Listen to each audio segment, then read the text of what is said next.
एक आदमी ने एक बहुत ही खूबसूरत लड़की से शादी की। शादी के बाद दोनों की जिंदगी बहुत प्यार से गुजर रही थी। वह उसे बहुत चाहता था और उसकी खूबसूरती की हमेशा तारीफ किया करता था। लेकिन कुछ महीनों के बाद लड़की चर्म रोग स्किन डिजीज से ग्रसित हो गई और धीरे धीरे उसकी खूबसूरती जाने लगी। खुद को इस तरह देख उसके मन में डर समाने लगा कि यदि वह बदसूरत हो गई तो उसका पति उससे नफरत करने लगेगा और वह उसकी नफरत बर्दाश्त नहीं कर पाएगी। इस बीच एक दिन पति को किसी काम से शहर से बाहर जाना पड़ा। काम खत्म कर जब वह घर वापस लौट रहा था, उसका एक्सीडेंट हो गया। एक्सीडेंट में उसने अपनी दोनों आंखें खो दी, लेकिन इसके बावजूद भी उन दोनों की जिंदगी सामान्य तरीके से आगे बढ़ती रही।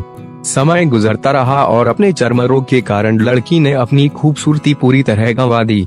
वह बदसूरत हो गई, लेकिन अंधे पति को इस बारे में कुछ भी पता नहीं था, इसलिए इसका उनके खुशहाल विवाहित जीवन पर कोई प्रभाव नहीं पड़ा।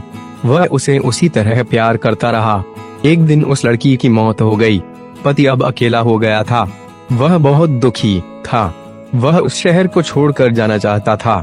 उसने अंतिम संस्कार की सारी क्रियाविधि पूर्ण की और शहर छोड़कर जाने लगा। तभी एक आदमी ने पीछे से उसे पुकारा और पास आकर कहा, अब तुम बिना सहारे के अकेले कैसे चल पाओगे? इतने साल तो तुम्हारी पत्नी तुम्हारी मदद किया करती थी। पति ने जवाब दिया, दोस्त, मैं अंधा नहीं हूँ, मैं बस अंधा होने का नाटक कर रहा था, क्योंकि यदि मेरी पत्नी को पता चल जाता कि मैं उसकी बदसूरती देख सकता हूँ तो यह उसे उसके रोग से ज्यादा दर्द देता। इसलिए मैंने इतने साल अंधे होने का दिखावा किया।